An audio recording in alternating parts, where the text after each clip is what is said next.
O Evangelho como me foi revelado por Maria Valtorta. Quarto Sermão da Montanha, o juramento, a oração, o jejum, o velho Ismael e Sara. Valtorta escreve em 26 de maio de 1945. Continua o Sermão da Montanha, no mesmo lugar e na mesma hora. A multidão, menos o romano, é a mesma. Talvez até com mais gente, porque muitos se colocaram até no começo das trilhas do pequeno vale. E Jesus fala: um dos erros mais encontrados no homem é a falta de honestidade para consigo mesmo. Sendo o homem dificilmente sincero e honesto, criou para si um freio, obrigando-o a usar o caminho escolhido. É um freio que o acaba deixando como um cavalo indomável, para mudar o caminho conforme o seu gosto. Ou deixa-se levar completamente, fazendo com que sinta-se mais cômodo, sem pensar que pode receber a desaprovação de Deus, dos homens e de sua própria consciência. Esse freio se chama juramento. Mas entre pessoas honestas não é necessário juramento, por isso não foi Deus quem vos ensinou. Ao contrário, ele até vos disse: não levantar falso testemunho, sem acrescentar mais nada. Porque o homem deveria ser sincero sem necessidade de mais nada, além da fidelidade à sua palavra. Quando no Deuteronômio se fala dos votos, mesmo quando partem de um coração que se julga unido a Deus, sendo os votos necessidade ou reconhecimento, ainda assim está escrito: uma vez que uma palavra saiu dos teus lábios, tu a deves sustentar, fazendo tudo o que prometeste ao Senhor teu Deus, tudo o que por tua vontade, por tua boca disseste. Sempre se fala de palavra dada, bastando tal palavra. Aquele que sente a necessidade de jurar é porque não confia em si mesmo e no que os outros pensam a seu respeito. Quem pede um juramento mostra desconfiança da sinceridade e honestidade do outro. Como estás vendo, o hábito de jurar é consequência da desonestidade moral do homem. É uma vergonha para o homem. É uma dupla vergonha, porque o homem não seria nem mesmo homem, e essa coisa vergonhosa que é ter que jurar zombando de Deus com a mesma facilidade com que zomba do próximo. Chega até a jurar falso com toda a facilidade e tranquilidade. Poderá haver coisa mais abjeta do que um perjúrio? Usando, por vezes, uma fórmula sagrada, chamando Deus como cúmplice e fiador, ou usando os nomes dos seus entes mais queridos, do pai, da mãe, da mulher, dos filhos, dos seus mortos, da sua própria vida e de seus órgãos mais preciosos, em apoio de sua palavra mentirosa, induz o próximo a prestar-lhe fé. E assim o consegue enganar. Ele é um sacrílego, um ladrão, um traidor, um homicida. De quem? De Deus. Porque ele mistura a verdade com a infâmia de sua mentira, zombando diz: fere-me, desmente-me, se puderes. Tu estás aí enquanto eu estou aqui rindo. Oh, se estás rindo, continuai a rir, mentirosos e zombadores. Haverá um momento em que não rireis mais. Será quando aquele a quem todo o poder foi dado vos aparecerá, terrível em sua majestade. Somente com o seu aparecimento aterrorizar-vos-á. Só com o seu olhar vos fulminará. antes mesmo que sua voz vos precipite em vosso destino eterno, marcando-vos com a sua maldição. É um ladrão, porque se apropria da estima que não merece. O próximo, impressionado pelo juramento, se entrega a ele, e a serpente se adorna com isso, fingindo ser o que não é. Ele é um traidor, porque com juramento promete uma coisa que pretende não cumprir.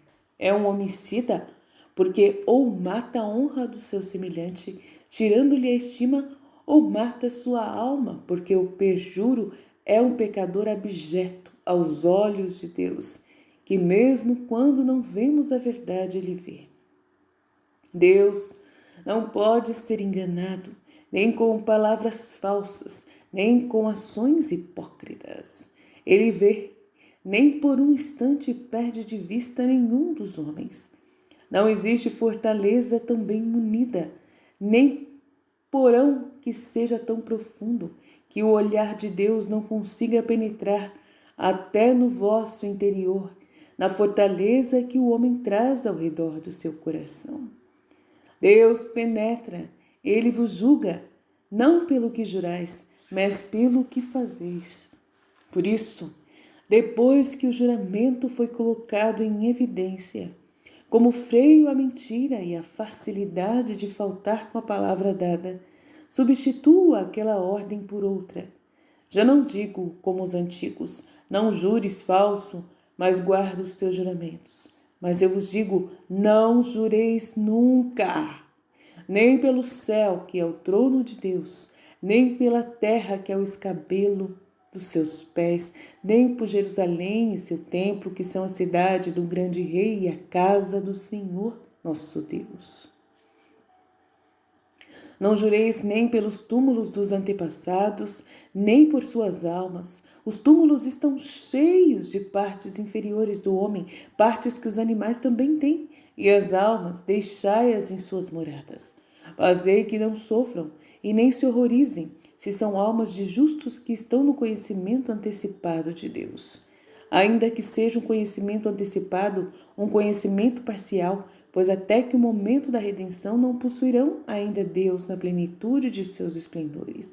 Não podem deixar de sofrer ao verem que sois pecadores.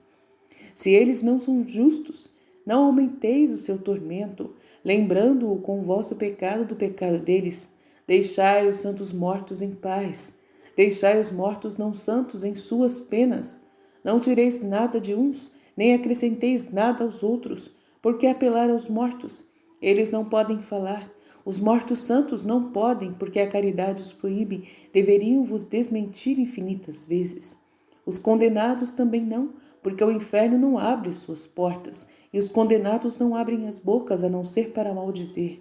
A voz de todos fica sufocada pelo ódio de Satanás e dos satanases, pois os condenados são satanases. Não jureis nem pela cabeça do pai, nem pela mãe, nem pela esposa e filhos inocentes. Não tendes direito de fazer isso. Serão eles, por acaso, uma moeda ou uma mercadoria? Serão eles como uma assinatura de um documento? Eles são mais ou menos do que estas coisas.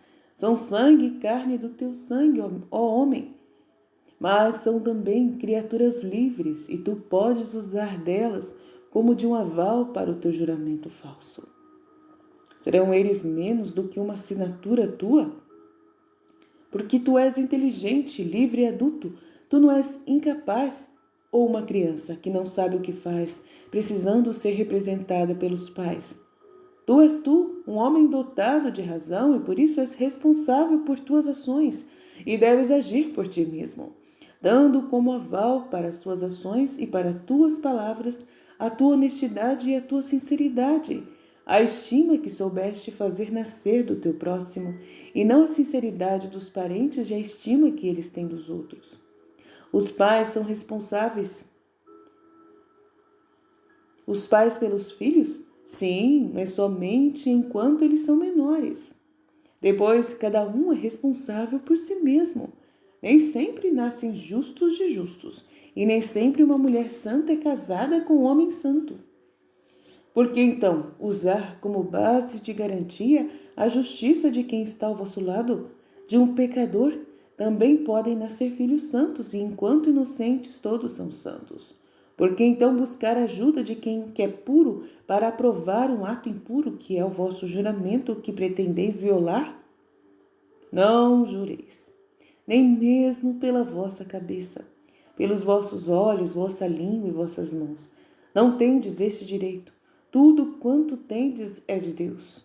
Vós sois guardiães provisórios, banqueiros dos tesouros morais ou materiais que Deus vos concedeu. Por que então usar o que não é vosso?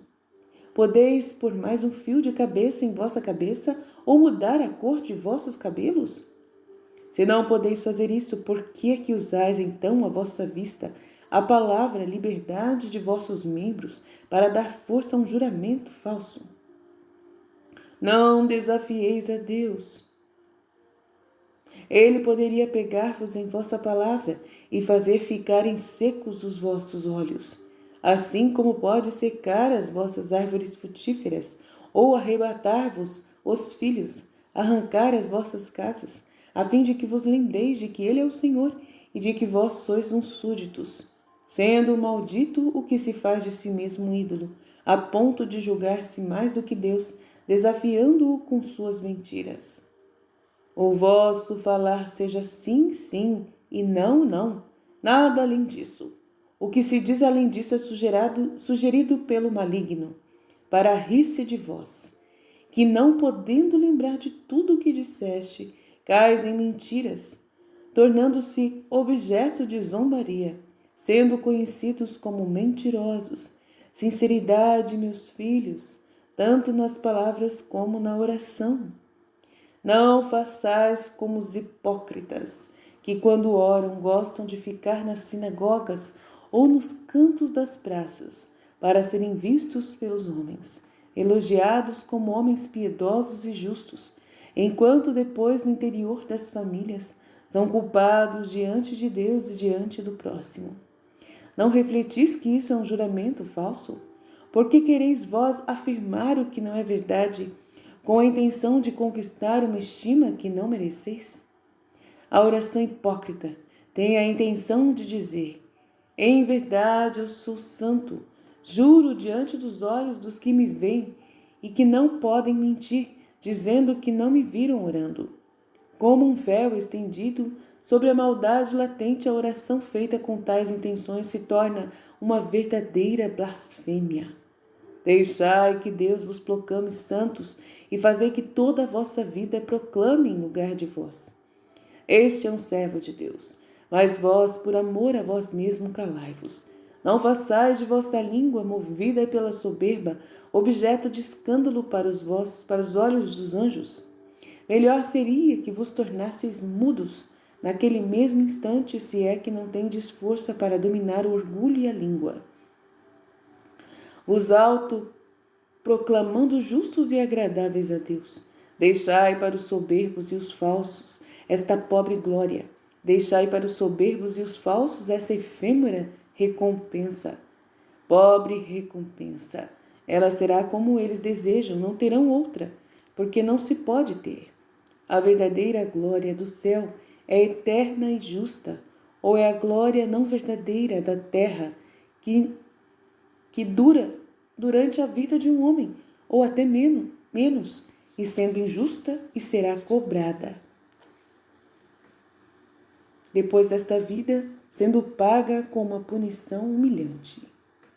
Ouvi como deveis orar, com os lábios, com o trabalho, com todo o vosso ser, pelo impulso do coração que ama Deus, que o sente como Pai, lembrando quem seja o Criador e quem é a criatura, colocando-se na presença de Deus com amor reverencial, tanto quando ora como quando fazem negócios, tanto quando anda como quando descansa, tanto quando ganha como quando distribui os seus bens.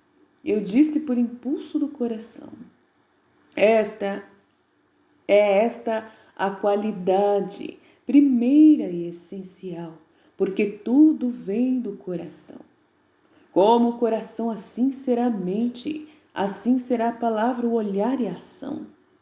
O homem justo tira o bem do seu coração de justo, e quanto mais dá, mais acha para dar. Porque sem doar o bem feito cria um novo bem, assim como o sangue que se renova na circulação das veias, voltando ao coração enriquecido com novos elementos apanhados, com o oxigênio que absorveu e com o suco dos alimentos que assimilou. Enquanto isso, o homem perverso do seu coração tenebroso, cheio de fraudes e venenos, não pode tirar senão fraudes e venenos, que sempre vai mais aumentando, fortalecidos pelas culpas que vão se acumulando, assim como no homem bom vão se acumulando as bênçãos de Deus. Podeis, pois, acreditar que a exuberância do coração é que transborda dos lábios e se manifesta nas ações. Fazei que vosso coração seja humilde, puro, amoroso, confiante, sincero. Amai a Deus com o amor púdico de uma virgem tem para com seu esposo. Em verdade, eu vos digo que todas as almas são como virgens desposadas pelo eterno amor, pelo Deus nosso Senhor. Esta terra é o tempo do noivado, tempo no qual o anjo que guarda todo homem é o paraninfo espiritual, e todas as horas e as contingências da vida são servas que preparam o enxoval das núpcias. A hora da morte é a hora em que se completam as núpcias, quando vem o conhecimento, o abraço, a fusão, e com a vestes de verdadeira esposa, a alma pode levantar o seu véu e lançar-se nos braços do seu Deus, sem que por amar assim ao seu esposo, induza outros a escândalo. Mas, por enquanto, almas sacrificadas no laço do noivado com Deus, quando quiserdes falar com o esposo, ponde-vos na paz da vossa moradia, na paz da vossa morada interior, e falai como anjos de carne, ladeados pelo anjo da guarda. Falai ao Rei dos anjos, falai ao vosso Pai no segredo do vosso coração, do vosso quarto interior. Deixai fora tudo o que é do mundo, o desejo de querer de ser vistos e de edificar, os escrúpulos das longas orações cheias de palavras monótonas, cheias de tibieza e pálidas em amor. Por caridade, livrai-vos das medidas no orar. Na verdade, há alguns que perdem horas em um monólogo, que repetem apenas com os lábios, não passando de solilóquio. Pois nem o anjo da guarda ouve, de tão grande é o rumor vazio com o qual se procura achar remédio. Aprofundando-se em uma ardente oração em favor de um ignorante protegido. Em verdade, há alguns que não fariam uso diferente daquelas horas, mesmo se Deus lhes aparecesse dizendo que a salvação do mundo depende de que tu abandones esta linguagem sem vida, buscando simplesmente água num poço para derramá-la no solo, por meu amor e dos teus semelhantes. Em verdade, há alguns que acham que é mais importante o seu monólogo do que o ato delicado de quem acolhe um visitante ou socorre um necessitado. São almas que caíram na idolatria da oração. A oração é um ato de amor. Amar é coisa que se pratica, tanto quando se ora, como quando se faz o pão, tanto meditando como prestando assistência ao enfermo, tanto fazendo uma peregrinação ao templo, como cuidando das necessidades da sua família, tanto sacrificando um cordeiro, como sacrificando até os nossos justos desejos de recolhimento junto ao Senhor. Basta que nos impregnemos completamente de amor e as nossas ações com amor. Não tenhas medo, o Pai está vendo, o Pai compreende, Ele está ouvindo, Ele concede. Quantas graças são concedidas por apenas um só e perfeito suspiro de amor? Quanta abundância por um sacrifício íntimo, feito com amor. Não sejais como os pagãos. Deus não precisa que lhe digais o que ele deve fazer. porque vós estáis necessitando daquilo. Isto os pagãos podem dizer aos seus ídolos, que não os podem entender. Mas vós, a Deus, ao Deus, o verdadeiro Deus espiritual, que não é somente Deus e Senhor, mas é vosso Pai, sabe do que precisais antes mesmo que lhe o peçais. Pedi e vos será dado, procurai e achareis, batei e vos será aberto. Porque quem pede, recebe, quem procura, acha, e será aberta a porta a quem nela toca. Quando um vosso filho vos estende a mão e diz, meu pai, estou com fome, será que lhe dareis uma pedra? Será que lhe dareis uma cobra? Quando ele vos pede um peixe?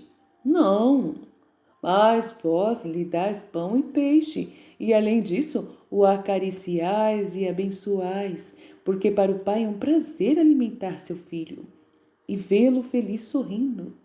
Se, pois, vós que tendes o coração imperfeito, sabeis dar presentes bons aos vossos filhos, por um amor natural que até os animais têm para com suas crias, quanto mais o vosso Pai que está nos céus concederá àqueles que lhe pedirem as coisas boas e necessárias para a sua vida.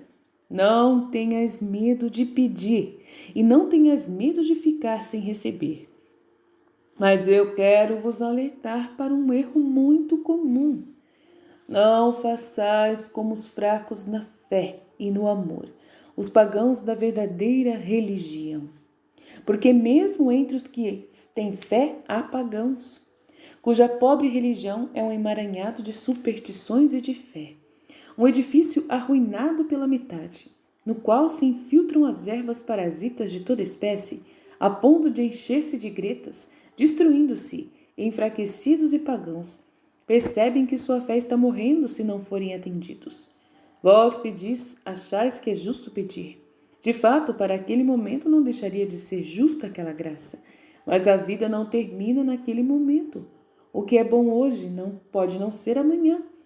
Disso vós não sabeis, porque só vós só conheceis o presente. Isso é também uma graça de Deus, mas Deus conhece também o futuro. Muitas vezes, para poupar-vos um sofrimento maior, Ele deixa de atender uma oração. No meu ano de vida pública, mais uma vez, ouvi os corações gemerem. Quanto eu sofri quando Deus não me ouviu, mas agora eu digo, foi bom assim, porque aquela graça me teria impedido de chegar a esta hora de Deus. Eu ouvi outros dizer, ou mesmo reclamarem para mim, porque o Senhor não me ouves? A todos ouves, a mim não. Mesmo sentindo a dor de ver que sofriam, precisei dizer, eu não posso. Pois se os atendesse, seria obstáculo. O voo deles para a vida eterna seria um obstáculo para o voo deles para a vida perfeita. Também o Pai, às vezes, diz não posso. Não porque não possa fazê-lo imediatamente, mas porque não quer fazer em vista das consequências futuras. Ouvi, o menino está doente das vísceras. A mãe chama o médico e o médico lhe diz, para que ele fique bom, é preciso que faça um jejum absoluto. O menino chora, grita, suplica, parece extremamente debilitado, e a mãe, sempre comparecida, une os seus lamentos ao do filho. Acha que o médico é muito rigoroso com aquela proibição total de alimento, mas o médico continua intransigente. Afinal, ele diz, mulher, eu sei o porquê, e tu não sabes. Queres que o teu filho morra, ou que eu o salve? A mãe diz em alta voz, eu quero que ele viva. Então diz-lhe o médico, eu não posso permitir que ele se alimente, pois ele morreria. Também o pai às vezes diz isso. Vós, ó mães compadecidas do vosso eu, não quereis vê-lo sofrer por lhe ter sido negada uma graça, mas Deus diz, eu não posso. Seria isso teu mal. Mas chegará o dia, ou virá a eternidade, no qual se dirá, obrigado, meu Deus, por não terdes dado e ouvido a minha tolice. Tudo o que eu disse sobre a oração, digo também sobre o jejum. Quando jejuardes, não fiqueis com aquele ar triste, como costumam fazer os hipócritas, que sabem desfigurar o próprio rosto, a fim de que o mundo fique sabendo que eles estão jejuando, ainda que não seja verdade. Também esses já receberam a sua recompensa com o louvor dessas pessoas do mundo que viram, e não terão outra. Mas vós, quando jejuardes, tomai um ar alegre, lavai bem o vosso rosto, para que ele apareça vistoso e liso. Ungi vossa barba e perfumai vossos cabelos, conservando nos lábios o sorriso dos bem-nutridos.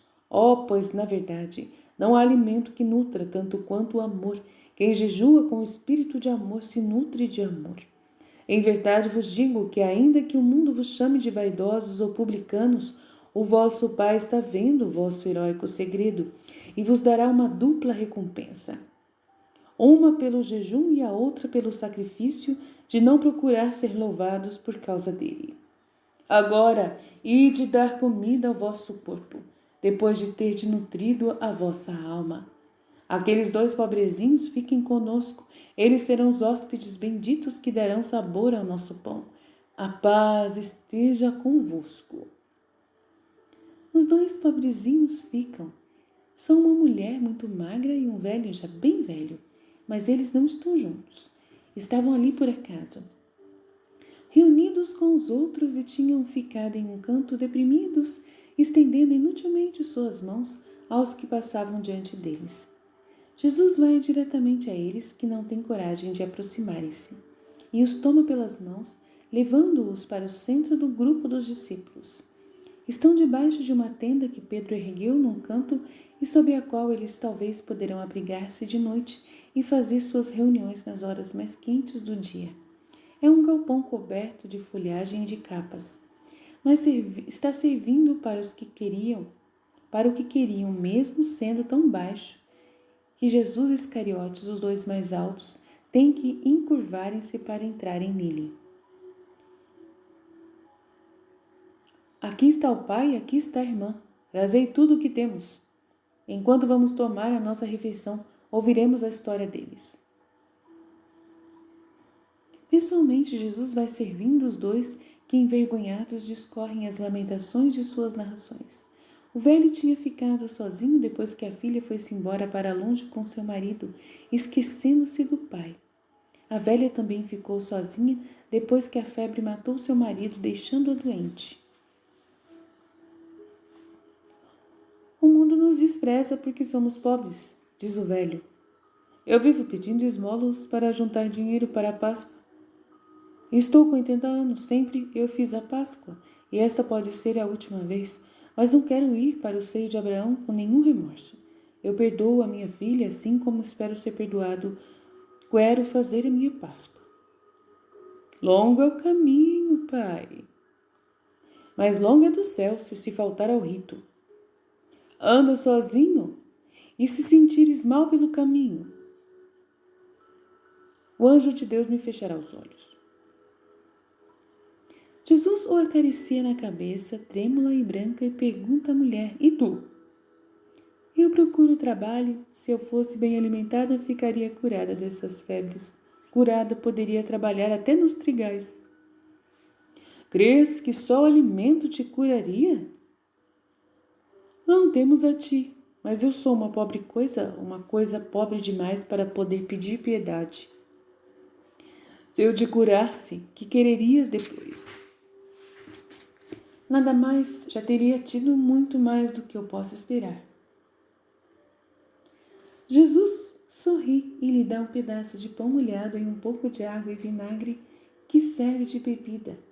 A mulher o come sem falar e Jesus continua a sorrir. A refeição termina logo. Era tão frugal. Apóstolos e discípulos estão à procura de sombra nas encostas, nas moitas. Jesus fica no galpão. O velho encostou na parede, forrada de erva, e cansado pega no sono. Pouco depois, a mulher, que também se havia afastado para procurar uma sombra e descansar, vem para Jesus, que lhe sorri, encorajando-a. Ela se aproxima com timidez, embora alegre, até chegar perto da tenda.